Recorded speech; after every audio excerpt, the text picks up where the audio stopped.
Hello అండి. Video ఏంటంటే, నా స్టైల్‌లో సింపుల్ అండ్ ఈజీగా మటన్, కాజు మటన్ కర్రీ ఏ విధంగా చేయాలి అనేది వీడియో అండి. ఇంగా మటన్ వచ్చేసి మేము చాలా రోజుల తర్వాత తీసుకొచ్చారండి మా హస్బెండ్. ఎందుకంటే చాలా రోజులని ఎందుకన్నానంటే, మటన్ కేజీ వచ్చి రూ. 1000 కదండీ. సో, మనలాంటోళ్ళు కొనాలంటే అదే మాలాంటి ఎంసీఎఫ్‌లు కొనాలంటే కష్టం కదా! అందుకని చాలా రోజుల తర్వాత అన్నాను. నిజంగానే తీసుకొచ్చి కూడా ఇప్పుడు 4 మంత్స్ అవుతుంది. ఈరోజు తీసుకొచ్చారు. సరే గాని ఇంతక కూర నువ్వు వండుతున్నావా? మీ ఆయన వండుతున్నారా? ఆయన్ని చూపిస్తున్నావు నువ్వు అని అనుకోకండి. నేను లాస్ట్ టైం కొన్ని వీడియోస్‌లో చెప్పాను కదా! ఏంటంటే చికెన్ గాని, మటన్ గాని, నాన్ వెజ్ ఏది ఐటెమ్ తీసుకొచ్చినా అది క్లీనింగ్ చేసి కొంచెం కడిగి వాష్ చేసి నాకిస్తారు. అప్పుడు కర్రీ అనేది నేను చేస్తానండి. ఇక్కడ వచ్చేసి మనం వీడియోలోకి వెళ్ళిపోదాం. కర్రీ అనేది హాఫ్ కేజీ మటన్ తీసుకున్నానండి.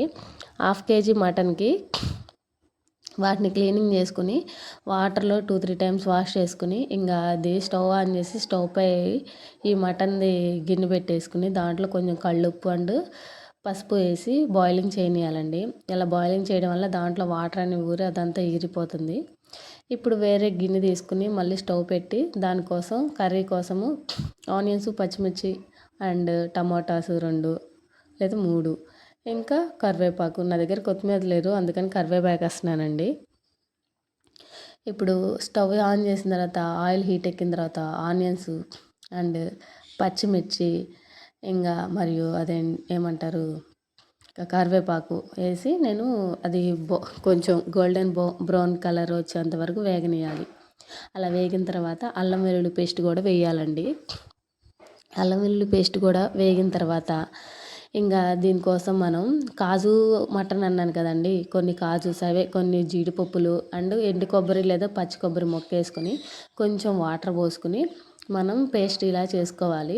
ఇప్పుడు దీన్ని పక్కన పెట్టుకోవాలి. ఇప్పుడు ఈలోపు ఇది స్టవ్ మీద ఉన్న కర్రీలో అల్లం వెల్లుల్లి పేస్ట్ వేగిపోయింది కదా, దాంట్లో ముందుగా బాయిలింగ్ చేసి పెట్టుకున్న మటన్ ముక్కల్ని కర్రీలో వేసేయాలి. అవి కర్రీలో వేసిన తర్వాత అవి వేగుతున్న తర్వాత కొంచెం కర్రీకి మసాలా పట్టిన తర్వాత ఇప్పుడు మనం ముందుగా కట్ చేసి పెట్టుకున్న టమాటాస్ ఉన్నాయి కదండి, ఆ టమాటాస్ని కూడా ఈ కర్రీలో వేసేసుకోవాలి. కర్రీలో వేసుకుని మూత పెట్టుకుని మగ్గనివ్వాలండి పచ్చివాసన పోయేంత వరకు. అలా మగ్గిన తర్వాత ఇదిగోండి ఇప్పుడు నేను మూత తీసాను కదా, దీంట్లో ఇప్పుడు మనం ఇందాక ప్రిపేర్ చేసి పెట్టుకున్న జీడిపప్పు పేస్ట్, జీడిపప్పు కొబ్బరి పేస్ట్ వేసుకొని కొంచెంసేపు ఉడకనియాలి. మళ్ళీ మూత పెట్టి ఉడకనియాలి. అలా మూత పెట్టి ఉడకనిస్తే చక్కగా కుక్ అయిపోయిద్ది. ఇలా కుక్ అయిన తర్వాత దీంట్లో ఇప్పుడు కారం, రుచికి సరిపడినంత కారం, నాన్ వెజ్ కాబట్టి నేను 2 స్పూన్స్ వేసాను. అది కొంచెం కారం మంటగానే ఉండిద్ది. పసుపు కూడా వేసుకోవాలి. ఎందుకంటే ఇక్కడ నేను సాల్ట్ అనేది యాడ్ చేయట్లేదండి. స్టార్టింగ్ కర్రీ ముక్కల్ని బాయిలింగ్ చేసేటప్పుడు కల్లుప్పు వేసాను కదా, సో అదే ఎక్కువైద్దని నేను వేయలేదు. ఇంకేమైనా సరిపోతే రైస్ తినేటప్పుడు కొంచెం కలుపుకుంటే సరిపోద్దని వేయలేదు. ఇంకోటి వచ్చి గరం మసాలా అండ్ ఇంకోటి వచ్చేసి ధనియా మసాలా వేసేసాను.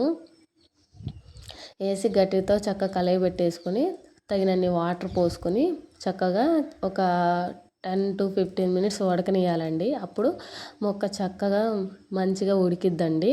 సో ఇలా ఉడికిన తర్వాత నూనె అనేది పైకి తేలితే మన కర్రీ అనేది రెడీ అయిపోయినట్లేనండి. సో ఎంతో tasty and simple and easy అండి కాజు మటన్ గ్రేవీ కర్రీ. ఇదిగోండి చాలా టేస్టీగా చాలా బాగుంది.